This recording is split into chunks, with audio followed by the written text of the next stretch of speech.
नमस्कार दोस्तों, मैं सेल्फ एसपी शर्मा। आज हम सभी इस वीडियो के माध्यम से कोशिका से संबंधित कुछ विशेष प्रश्नों के विषय में अध्ययन करेंगे।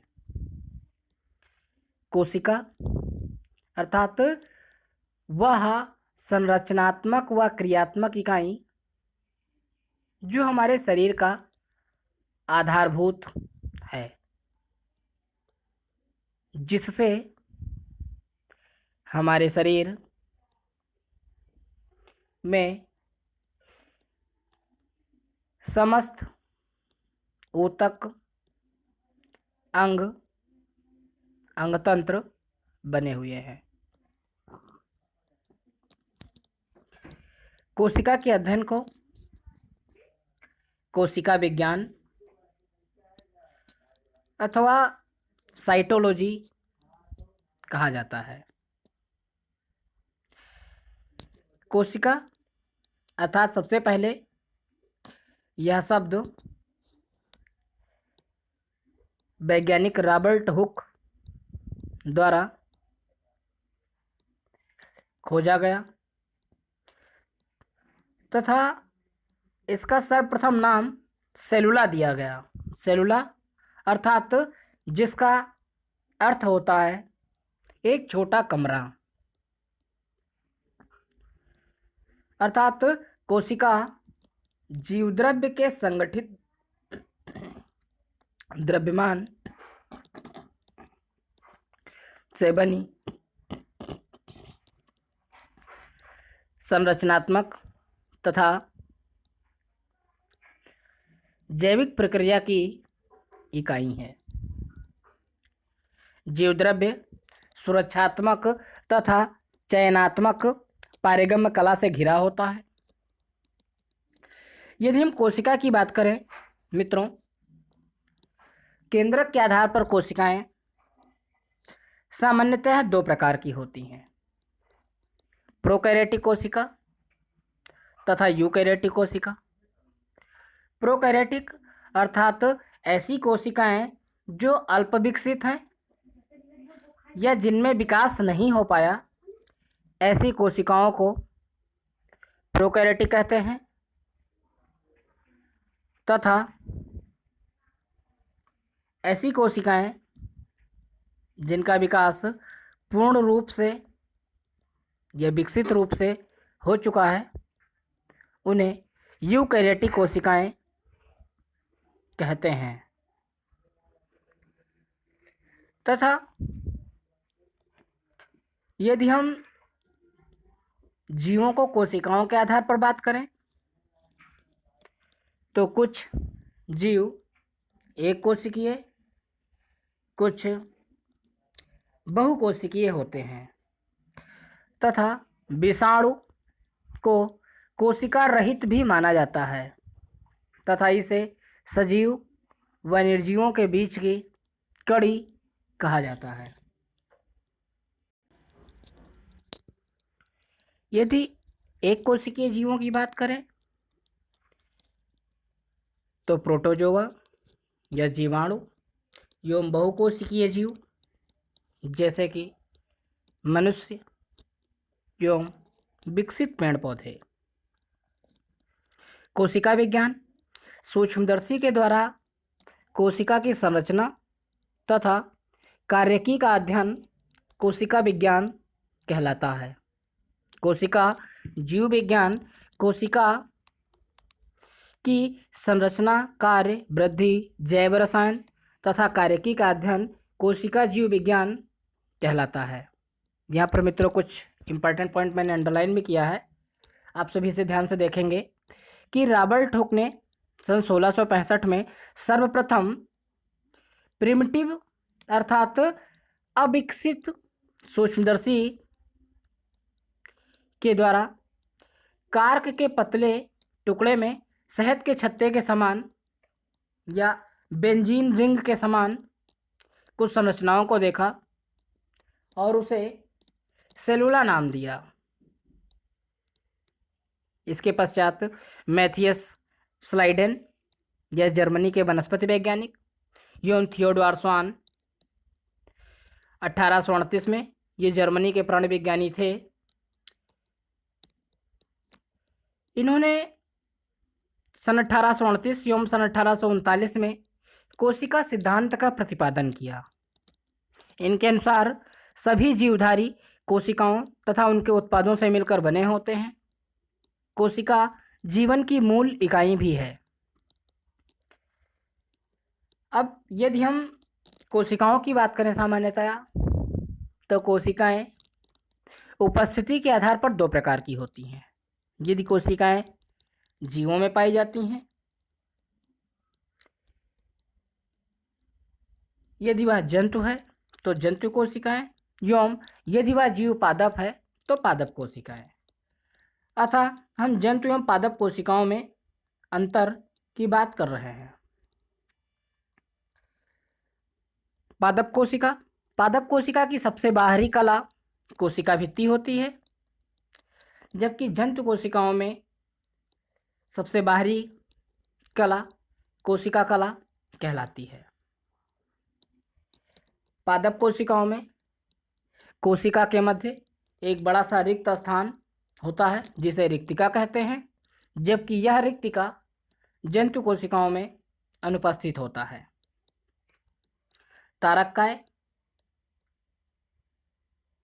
पादप कोशिकाओं में यह अनुपस्थित होता है, जबकि जंतु कोशिकाओं में तारककाय उपस्थित होता है तथा यह कोशिका विभाजन के समय सहायता भी करता है।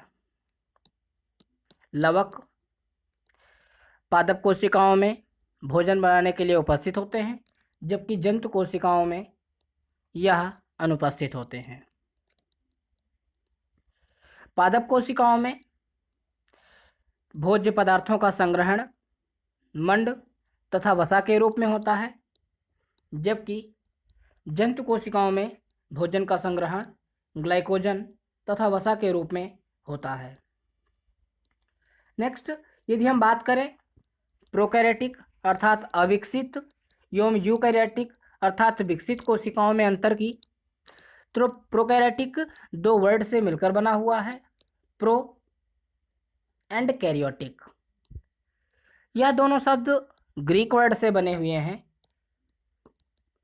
Pro means primitive and karyotic एक ग्रीक वर्ड से बना है, कैरियन मीन्स न्यूक्लियस, अर्थात जिसका केंद्रक अल्प विकसित है या अविकसित है उसे प्रोकैरियोटिक कहते हैं।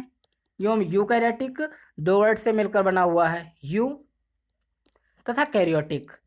यू मीन्स वेल अर्थात well developed and karyon means nucleus, अर्थात जिनके केंद्रक सुविकसित हैं एवं जिनके ऊपर केंद्रक का आवरण पाया जाता है, उपस्थित कोशिकांगों के ऊपर आवरण पाया जाता है, उन्हें यूकैरियोटिक कोशिका कहते हैं। यदि हम इनमें अंतर की बात करें तो प्रकृति में प्रोकैरियोटिक कोशिकाएं बहुत ही सरल होती हैं, जबकि यूकैरियोटिक कोशिकाएं सुविकसित होती हैं। प्रोकैरियोटिक कोशिकाओं में सुविकसित केंद्रक अनुपस्थित होता है तथा केंद्रक कला एवं केंद्रिका अनुपस्थित होती है, जबकि यूकैरियोटिक कोशिकाओं में केंद्रक के ऊपर केंद्रक कला पाई जाती है एवं केंद्रक में केंद्रिका भी उपस्थित होती है।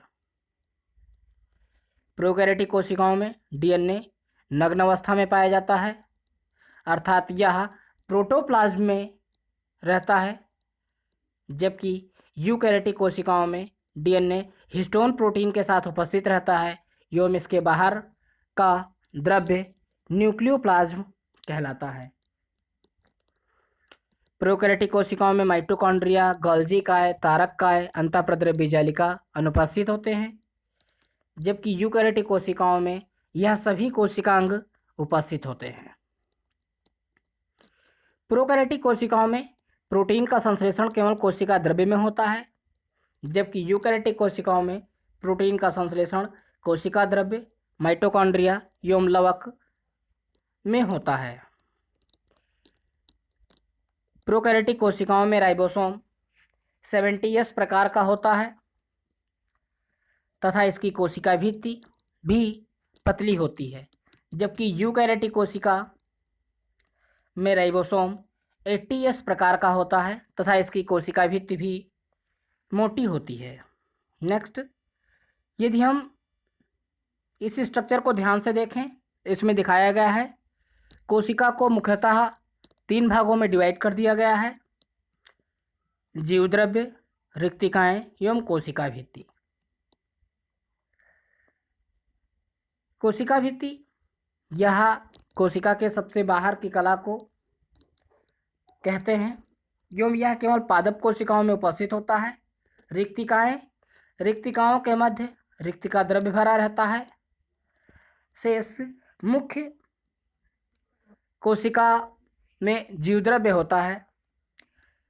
लगभग कोशिका के अंतर्गत उपस्थित सभी कोशिकांग जीवद्रव्य में ही पाए जाते हैं।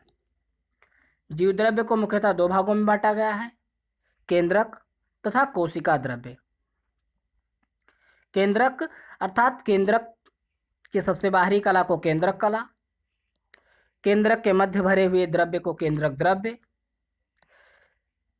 केंद्रक में उपस्थित धागेनुमा संरचना को क्रोमैटिन जालिका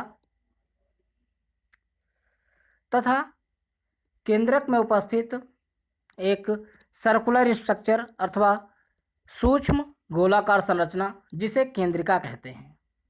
कोशिका द्रव्य, कोशिका द्रव्य मुख्यतः 2 भागों में डिवाइड किया गया है, कोशिका द्रव्य का मुख्य भाग या मध्य भाग एवं कोशिका द्रव्य कला।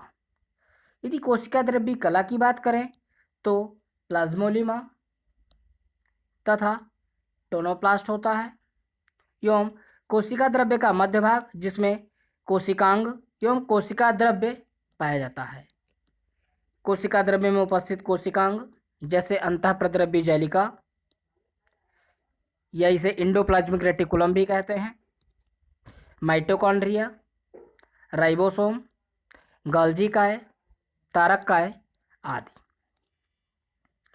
नेक्स्ट, यदि हम कुछ कोशिकांगों की बात करें जैसे जीवद्रव्य,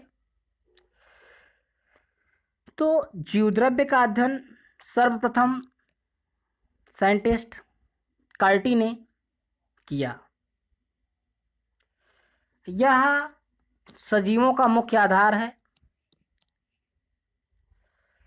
तथा यह एक विशिष्ट प्रकार का पदार्थ है जो केवल सजीवों में ही पाया जाता है एवं जीवन की सभी प्रक्रियाएं या कोशिका संबंधित सभी प्रक्रियाएं जीवद्रव्य में ही संपन्न होती हैं। हक्सले ने 1863 में जीवद्रव्य को ही जीवन का भौतिक आधार कहा। यदि किसी कोशिका में जीवद्रव्य नहीं होगा अर्थात वह कोशिका जीवित नहीं रह पाएगी। इनके अनुसार प्रत्येक जीवधारी में एक विशिष्ट प्रकार का जीवद्रव्य होता है। मैक्स स्लज ने 1861 में जीवद्रव्य सिद्धांत भी प्रतिपादित किया। यह सिद्धांत था कोशिका सजीव पदार्थों का संचय है जो एक बाह्य कला से घिरी होती है तथा इसमें एक केंद्रक उपस्थित होता है। नेक्स्ट, यदि हम प्लाज्मा कला अर्थात प्लाज्मा मेम्ब्रेन या कोशिका कला जिसे बाह्य आवरण भी कहते हैं या प्लाज्मा लेमा की बात करें तो यह किसी कोशिका को घेरने के लिए चयनात्मक पारेगम पतली झिल्लीनुमा संरचना है। प्लाज्मा कला के अतिरिक्त यूकैरियोटिक कोशिका में रिक्तिका तथा कोशिकांगों को घेरने वाली अंतः कोशिकाएं कलाएं भी उपस्थित होती हैं। डेनिली तथा डेवसन ने 1935 में त्रिस्तरीय प्रतिरूप प्रतिपादित किया जिनके अनुसार प्लाज्मा कला फास्फोलिपिड के द्वि आणविक स्तर यह 35 एंगस्ट्राम मोटी होती है से बनी होती है, जिसके दोनों ओर प्रोटीन्स जिसके प्रत्येक की मोटाई 20 एंगस्ट्राम होती है की सतह होती है। जेडी रॉबर्टसन ने 1959 में प्लाज्मा झिल्ली को इकाई झिल्ली प्रतिरूप कहा। एस सिंगर तथा जी निकोलसन ने 1974 में इसके लिए एक तरल मोज़ेक मॉडल या फ्लूइड मोज़ेक मॉडल भी प्रतिपादित किया। प्लाज्मा कला का मुख्य कार्य कार्बन डाइऑक्साइड तथा ऑक्सीजन का स्थानांतरण व इसका नियंत्रण करना होता है। कोशिका द्रव्य यह प्लाज्मा कला तथा केंद्रक के मध्य पाया जाने वाला जीवद्रव्य का एक भाग है। यह जीवद्रव्य की संरचना विहीन द्रव्यमान नहीं अपितु यह विभिन्न कोशिकांगों वाली उच्च संगठित संरचना है। यह जेली के समान तरल होता है तथा इसमें उपस्थित पदार्थ विसरण में भी सहायक होते हैं। कोशिका भित्ति यह पादप कोशिकाओं में, जीवाणु तथा नीली हरी शैवालों में सबसे बाहर आवरण के रूप में पाया जाता है, जबकि यह जंतुओं की कोशिकाओं में बाह्य आवरण के रूप में अनुपस्थित रहता है। कोशिकांग में सबसे पहले हम माइटोकॉन्ड्रिया की बात करेंगे। माइटोकॉन्ड्रिया दो वर्ड से मिलकर बना हुआ है, mitos and chondrion. Mitos means thread अर्थात धागा, एंड कॉन्ड्रियन मीन्स ग्रेन्यूल्स अर्थात छोटे छोटे दाने रूप संरचना अर्थात धागेनुमा संरचना। यह अल्टमान ने 1890 में इन्हें कणिका के रूप में देखा तथा इन्हें बायोप्लास्ट कहा। अर्थात माइटोकॉन्ड्रिया का सर्वप्रथम नाम बायोप्लास्ट के रूप में जाना गया। सी बेंडा ने 1897 में बायोप्लास्ट को माइटोकॉन्ड्रिया नाम दिया। यह श्वसन क्रिया के लिए बहुत ही महत्वपूर्ण होती है। इसकी आंतरिक संरचना हमारी अंगुली के सदृश होती है तथा इसके प्रत्येक घुमाव को क्रिस्टी कहते हैं।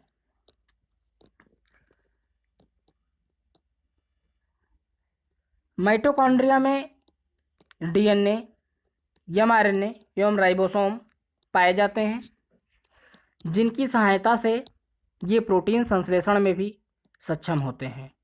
माइटोकॉन्ड्रिया कोशिका का ऊर्जागृह कहलाता है, क्योंकि इसमें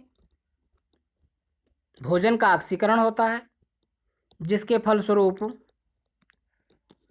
रासायनिक ऊर्जा एटीपी के रूप में मुक्त होती है। अंतःप्रद्रव्य जालिका अर्थात हमारे कोशिका को आकार अंतःप्रद्रव्य जालिका के द्वारा दिया जाता है एवं अंतःप्रद्रव्य जालिका सिस्टर्नी, पुटिका तथा द्रव्ययुक्त सक्रिय नलिकाओं से मिलकर बना होता है। इन संरचनाओं को सबसे पहले अंतःप्रद्रव्य जालिका पार्टर के द्वारा 1953 में कहा गया। यह एक राइबोसोम विहीन संरचना तथा राइबोसोम युक्त संरचना भी होती है। राइबोसोम विहीन संरचना को स्मूथ एंडोप्लाज्मिक रेटिकुलम अर्थात SER कहा जाता है एवं राइबोसोम युक्त अंतःप्रद्रव्य जालिका को RER अर्थात रफ एंडोप्लाज्मिक रेटिकुलम कहा जाता है।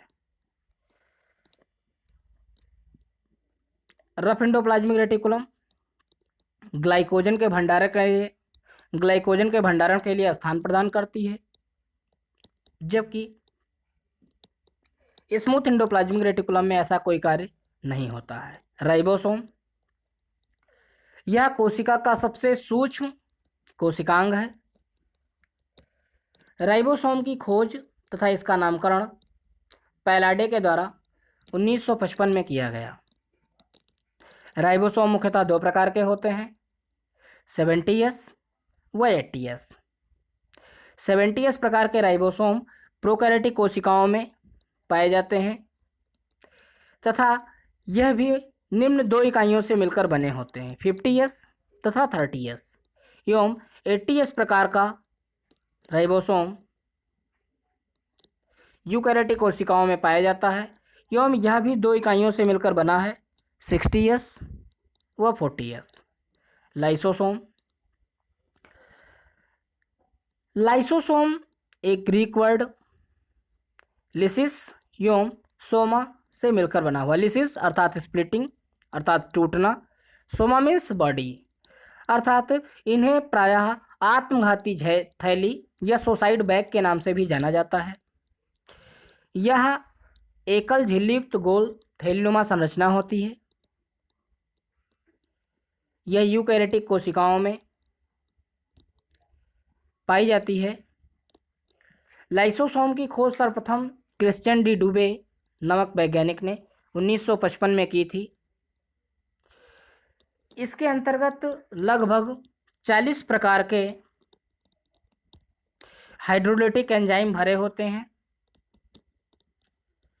जो पाचन क्रिया में सहायक होते हैं तथा यदि किसी कारण यह कला टूट जाती है तो वह कोशिका स्वतः ही नष्ट हो जाती है। नेक्स्ट, गोल्जी काय। गोल्जी काय अर्थात यह जालिकानुमा पुटिकाओं से मिलकर बने संरचना होती है। इसकी खोज कैमिलो गोल्जी ने 1898 में की थी तथा इस खोज के लिए इन्हें नोबेल पुरस्कार भी दिया गया। यह यूकैरियोटिक कोशिकाओं में प्रचुर मात्रा में पाई जाती हैं तथा इनका प्रमुख कार्य श्रवण करना है। गोल्जी काय की तारक काय के निर्माण, शुक्राणुओं के एक्रोसोम के निर्माण, पीतक के निर्माण, स्राव के भंडारण, मिलेनिन निर्माण, पीतक के निर्माण, हार्मोन के श्रावण में महत्वपूर्ण भूमिका होती है। केंद्रक की खोज 1831 में रॉबर्ट ब्राउन ने की थी। यह किसी भी कोशिका के लिए ऑफिस की तरह कार्य करता है, अर्थात कोशिका के अंदर होने वाली समस्त क्रियाएं केंद्रक के द्वारा संचालित होती हैं। इसमें उपस्थित आनुवंशिक पदार्थ आनुवंशिकता का वाहक होता है। इसके माध्यम से ही माता पिता के लक्षण बच्चों में स्थानांतरित होते हैं। इसके बाहर एक कला उपस्थित होती है जिसे केंद्रक कला या केंद्रक का आवरण कहते हैं। यह कला केंद्रक द्रव्य, इसके अंतर्गत शर्करा, प्रोटीन्स, फास्फोरस, न्यूक्लिक अम्ल आदि को रोककर अस्थायी तौर पर रखती है। न्यूक्लिक अम्ल यह जटिल कार्बनिक अम्ल होते हैं तथा इनके मध्य उपस्थित इकाइयाँ अर्थात न्यूक्लियोटाइड्स फास्फोडाइएस्टर बंध द्वारा जुड़कर एक लंबी श्रृंखला बनाते हैं। न्यूक्लिक अम्ल डीएनए अर्थात डीऑक्सीराइबोन्यूक्लिक एसिड तथा आरएनए अर्थात राइबोन्यूक्लिक एसिड दो प्रकार का होता है तथा इनमें उपस्थित क्षार भी मुख्यतः दो प्रकार के होते हैं जिन्हें प्यूरिन्स व पिरिमिडीन कहा जाता है। प्यूरिन मुख्यतः दो प्रकार के होते हैं जिन्हें एडेनिन और ग्वानिन कहा जाता है, जबकि पिरिमिडीन मुख्यतः तीन प्रकार के होते हैं, साइटोसिन, थाइमिन एवं यूरेसिल। डीएनए में प्यूरिन समान होते हैं जबकि डीएनए और आरएनए में प्यूरिन समान होते हैं, जबकि आरएनए में पिरिमिडीन की संरचना डीएनए से अलग होती है। डीएनए में पिरिमिडीन, साइटोसिन व थायमिन पाए जाते हैं, जबकि आरएनए में पिरिमिडीन, साइटोसिन व यूरेसिल पाए जाते हैं। इसमें थायमिन के स्थान पर यूरेसिल रिप्लेस हो जाता है। डीएनए कोशिका की आनुवंशिक सूचनाओं के वाहनकर्ता होते हैं, अर्थात इनके द्वारा ही आनुवंशिक सूचनाएं स्थानांतरित व नियंत्रित होती हैं। कुछ विषाणुओं में आनुवंशिक पदार्थ के लिए आरएनए भी उत्तरदायी होता है। आरएनए मुख्यतः 3 प्रकार के होते हैं: एमआरएनए अर्थात मैसेंजर आरएनए, टीआरएनए अर्थात ट्रांसफर आरएनए, एवं आरआरएनए अर्थात राइबोसोमल आरएनए कहते हैं। कोशिका में उपस्थित कोशिकांग, उनका संगठन, जंतु एवं पादप कोशिकाओं में उपस्थिति एवं उनका कार्य निम्न है। कोशिका कला या जंतु कोशिकाओं में उपस्थित होता है, जबकि पादप कोशिकाओं में या जंतु कोशिकाओं एवं पादप कोशिकाओं में उपस्थित होता है। इसका मुख्य कार्य कोशिकाओं को संगठित बनाए रखना एवं बाहरी आघातों से रक्षा करना है। कोशिका भित्ति यह सामान्यतः पादप कोशिकाओं में पाया जाता है, जबकि जंतु कोशिकाओं में अनुपस्थित होता है। यह कठोर होता है तथा यह भी कोशिकाओं के संगठन एवं उनकी संरचना को बनाए रखने में महत्वपूर्ण सहयोग प्रदान करता है। कोशिका द्रव्य यह जंतु कोशिकाओं एवं पादप कोशिकाओं में उपस्थित होती है तथा यह अपने में या स्वयं में कोशिकांगों को समाहित रखती है। रिक्तिकाएं यह जंतु कोशिकाएं एवं पादप कोशिकाओं दोनों में पाई जाती हैं, किंतु जंतु कोशिकाओं में यह अल्प विकसित या अविकसित होती हैं, जबकि पादप कोशिकाओं में रिक्तिकाएं विकसित होती हैं। इनका मुख्य कार्य जल, खनिज लवण, खाद्य वर्णक, वर्ज्य पदार्थों आदि का संग्रहण करना होता है। केंद्रक यह जंतु कोशिकाओं एवं पादप कोशिकाओं दोनों में पाया जाता है। इसका प्रमुख कार्य कोशिका विभाजन, कोशिका नियंत्रण, प्रोटीन संश्लेषण तथा आनुवंशिक लक्षणों का स्थानांतरण होता है। अंतःप्रद्रव्य जालिका यह जंतु कोशिका एवं पादप कोशिका दोनों में उपस्थित होती है। यह भी कोशिका को यांत्रिक आधार प्रदान करती है तथा प्रोटीन, लिपिड, वसा आदि के संश्लेषण में भी सहायक होती है। माइटोकॉन्ड्रिया यह भी जंतु कोशिका एवं पादप कोशिका दोनों में उपस्थित होती है एवं यह भोजन का ऑक्सीकरण कर हमें ऊर्जा प्रदान करती है। राइबोसोम यह भी जंतु कोशिका एवं पादप कोशिका दोनों में उपस्थित होता है तथा यह प्रोटीन संश्लेषण का कार्य करता है। लाइसोसोम यह जंतु कोशिकाओं में उपस्थित तथा पादप कोशिकाओं में अनुपस्थित होता है।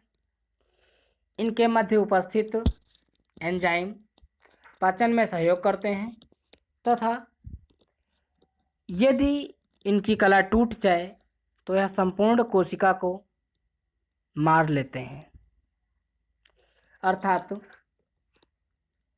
इसे सुसाइड बैग के नाम से भी जाना जाता है। हरित लवक यह पादप कोशिकाओं में उपस्थित एवं जंतु कोशिकाओं में अनुपस्थित होते हैं। इनका प्रमुख कार्य प्रकाश संश्लेषण करना होता है तथा प्रकाश संश्लेषण के द्वारा बनाए गए भोजन में भी सहयोग प्रदान करते हैं। तारककाय यह जंतु कोशिकाओं में उपस्थित होते हैं, जबकि पादप कोशिकाओं में अनुपस्थित होते हैं। इनका प्रमुख कार्य कोशिका विभाजन में सहायता करना होता है।